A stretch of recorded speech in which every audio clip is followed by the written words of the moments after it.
Bwana Yesu asifiwe. Karibu katika ibada ya asubuhi ya Anza Siku na Bwana inayokuja kwako na Pastor Miamba, na tutasoma katika kile kitabu cha Kumbukumbu la Torati sura ya 7. Nitaanza kusoma ule mstari wa 7.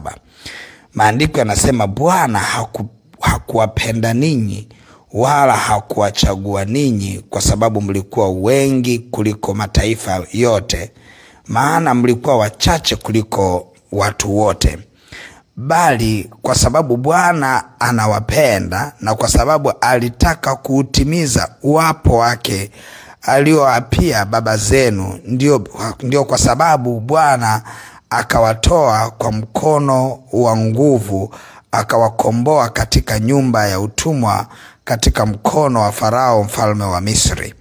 Basi jueni ya kuwa Bwana Mungu wenu ndiye Mungu mwaminifu, ashikaye agano lake na rehema zake kwao wampendao, na kulishika amri zake na kuzishika amri zake hata vizazi elfu. Tunaona Mungu anaeleza katika maandiko ya kwamba yeye ni Mungu wa maagano. Hiyo ndio ajenda kubwa. Yeye ni Mungu wa maagano, lakini pia yeye ni Mungu mwaminifu juu ya kila alichoagana. Yani kati ya maagano ambayo huwa yanakamilika kwa uaminifu ni maagano kati ya Mungu na watu wake.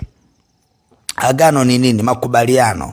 Ni makubaliano ambayo kama kwa lugha ya kisheria ni mikataba ambayo inawekwa kutokana na makubaliano fulani, kwamba kuanzia leo mimi nitafanya hivi, wewe utafanya hivi. Tunatengeneza mkataba. Sasa katika ulimwengu wa roho, ile mikataba ni maagano, ni makubaliano kati ya Mungu na watu wake. Sasa tunaona Mungu anavyoweka agano, analisimamia agano kwa uaminifu sana. Na ndio maana nawaambia taifa la Israeli, nyinyi hamjakombolewa na mimi wala hampendwi na mimi kwa sababu iwayo yoyote. Msidhani ya kwamba mmekombolewa ama mmeokolewa kwa kuwa mlikuwa wengi sana.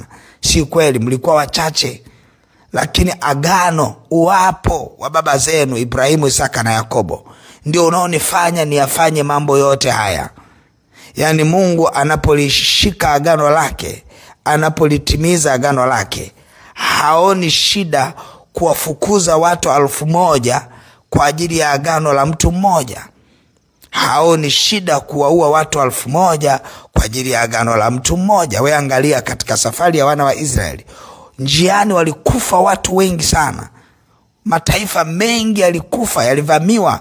Akawaambia ua watu hao. Lakini ukijaribu kuangalia mchakato wote wa watu kufa na mchakato wote uliokuwa ukiendelea, mataifa kuondolewa, yote ilikuwa ni kwa ajili ya Mungu kulitimiza agano. Yeye ni Mungu mwaminifu ambaye namba 1 anayalinda maagano ya watu wake.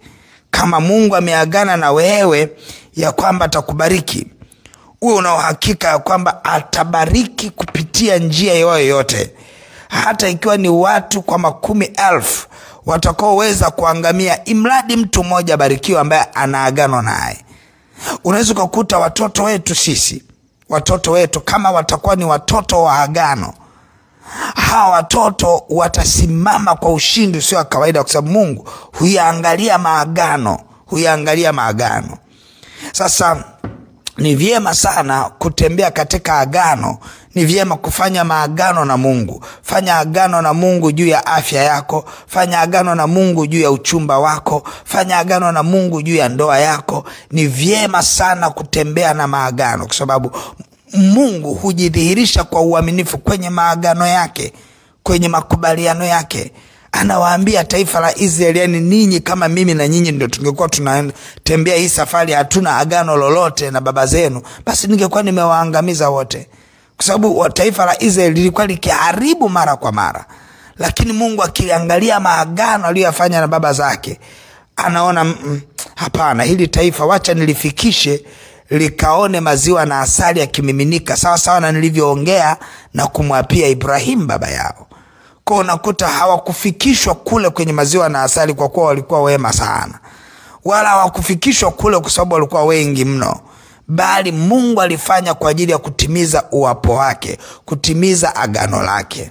Ni vyema sana ukaishi kwa agano.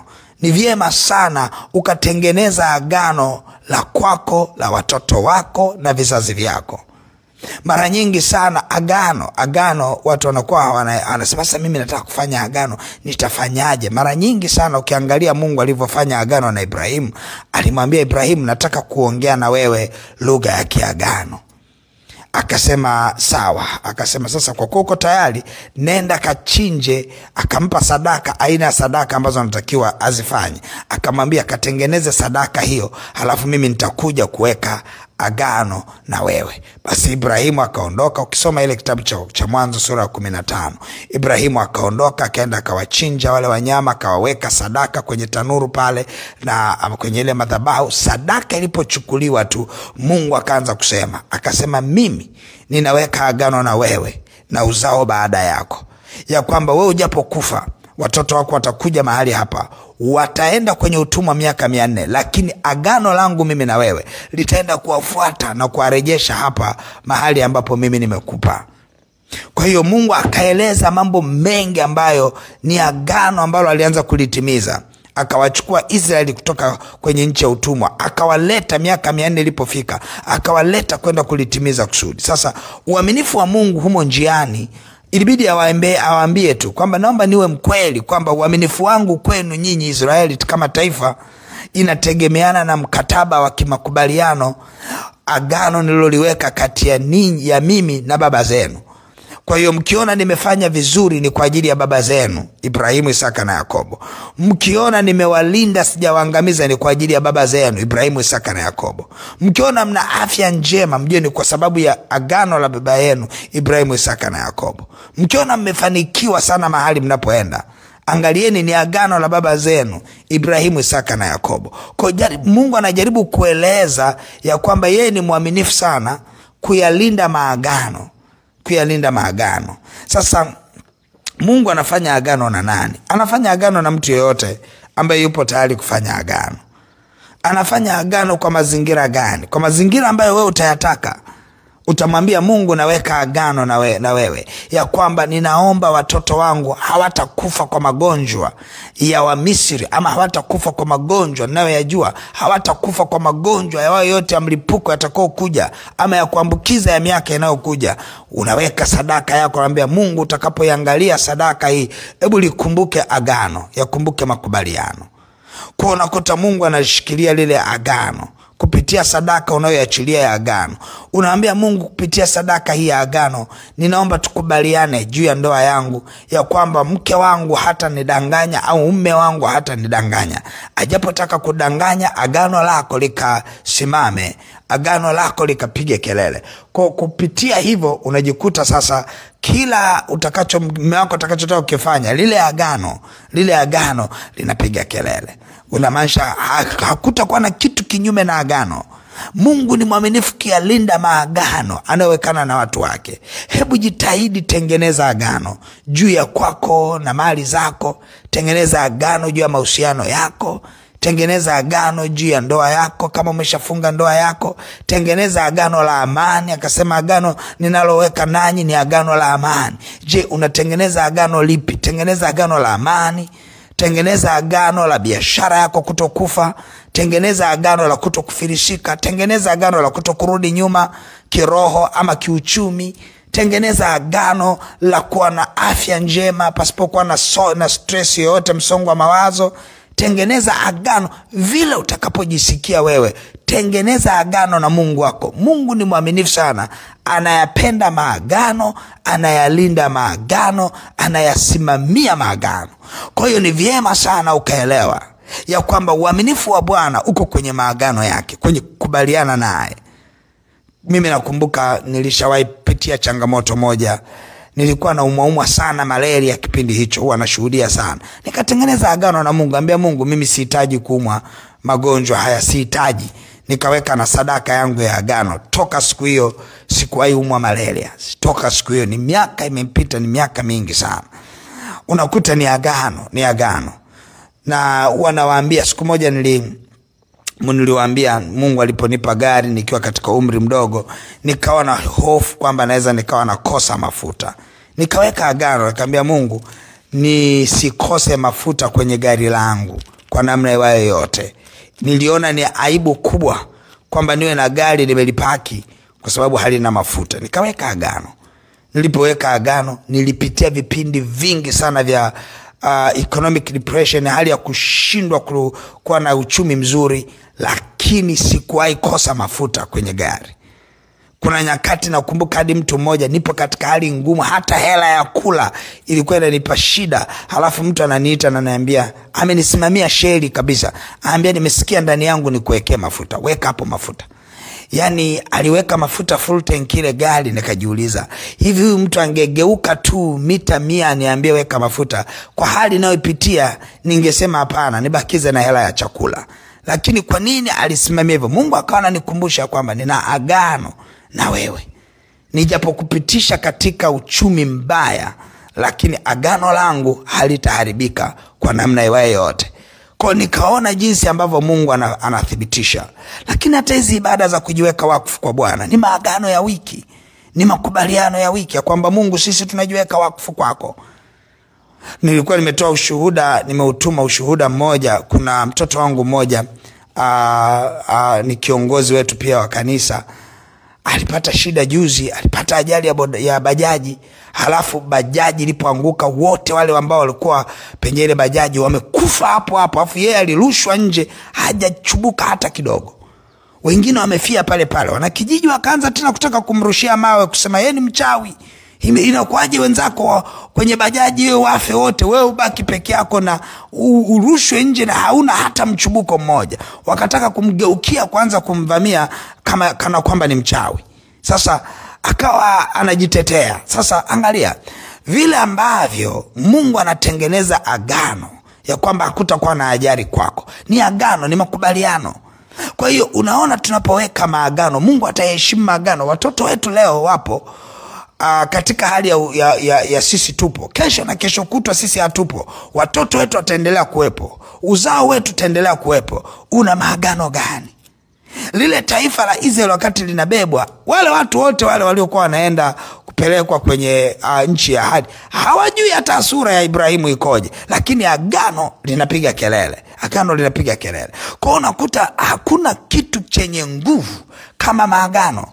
Na ndio maana hata sisi tunapowaombea watu tunapata changamoto kubwa sana endapo kama unakutana na mtu ambaye ana maagano yake binafsi. Ni tofauti sana na mtu aliyerogwa. Maagano ni kitu kingine, ni mikataba katika ulimwengu wa roho ambayo kuvunjika kwake inahitaji nguvu ya ziada ya kiroho ambayo itamsaidia mtu aweze kufunguliwa. Uwekezaji wa ziada kwa ajili ya mtu kufunguliwa. Kwa hiyo ni vile mtu ambavyo anajiweka kwa Bwana kwamba mimi nataka niishi kwa agano. Anatengeneza agano na Mungu wake. Unatengeneza makubaliano katika ulimwengu wa roho ambayo hayo makubaliano yanaenda kuwadai hata kizazi. Anasema hata vizazi 1000. Amesema hata vizazi 1000. Yani just imagine, kizazi cha kwanza hadi vizazi 1000. Basi leo ninataka niseme na wewe, najua umeelewa kwa nafasi ambayo Mungu amekupa, umeweza kuelewa. Nataka utengeneze agano juu ya maisha yako. Siku ya leo tengeneza agano. Na unachokifanya ni kusema tu ndani ya moyo wako, Mungu, kupitia sadaka hii ninatengeneza agano hili, halafu naiachilia sadaka yako. Kwa sababu sadaka agano ni lazima kuwe kuna sadaka na maneno. Yani hilo ndio agano. Yani unaongea kile unachokitaka, halafu unaweka na sadaka, inakuwa ni agano. Ni makubaliano kati yako na Mungu. Je, ni maagano gani, ni makubaliano gani ungetamani kuweka wewe na Mungu? Hilo linabaki juu yako. Mimi nataka nitangaze baraka za siku ya leo, lakini nitangaze neema ya wewe kusaidia kuweka agano siku ya leo. Na utakapotuma sadaka yako, nitatamani utume na message uniambia kwamba unaweka agano gani na Mungu wako. Mimi kama kuhani wa Mungu napoipokea sadaka hiyo, nitatangaza na mimi neno sawa sawa na agano lako, nami nitatangaza katika ulimwengu wa roho, halafu utafuatiliwa na Bwana. Nataka tuende mbele za Bwana. Baba mtakatifu, katika jina la Yesu Kristo wa Nazareth, Mungu aliye hai, ninakushukuru sana kwa rehema nyingi na neema. Asante kwa ajili ya watoto wako ambao wananisikia wakati huu, wameisikia sauti yako Mungu wa kweli. Ninaomba kibali cha rehema na neema, watoto wako wakatembee kwenye maagano ambao Mungu utaweka na watu wako. Vizazi vyetu vikatembea kwenye maagano ambao sisi tutayaweka na we Mungu wa kweli. Leo Mungu, ukiwa umefungua ufahamu, umefungua mlango watu kuweka agano na we Mungu wa kweli, ninaomba kila nenda kuweka agano, Roho Bwana ukaanze pamoja naye kulithibitisha agano kwake na kwa uzao wake katika jina la Yesu. Baba, ninakushukuru sana kwa ajili ya kila mmoja anayenisikia wakati huu. Ninajua kila mtu mahali hapa anao shughuli ya kufanya, iwe ni biashara, iwe ni kazi, ama mahali popote. Ninatangaza usiku iliyobarikiwa kwako. Ninatangaza siku iliyofungua milango. Ninatangaza siku ambayo imefungua baraka, na zikujilie katika jina la Baba na la Mwana Roho Mtakatifu. Uwe mshindi katika jina la Yesu Kristo wa Nazareti. Amen, amen, amen. Mungu wangu akubariki sana. Basi utashika sadaka yako ya agano, utaiachilia sadaka yako huku kisema unataka Mungu afanye nini, na hiyo sadaka itapiga kelele. Basi sadaka yako utaiachilia kwenye ile lipa namba M-Pesa ambayo ni 577876 au namba za mawasiliano 0713842123 au 0744982517. Mungu wangu akubariki na uwe na siku njema. Amen.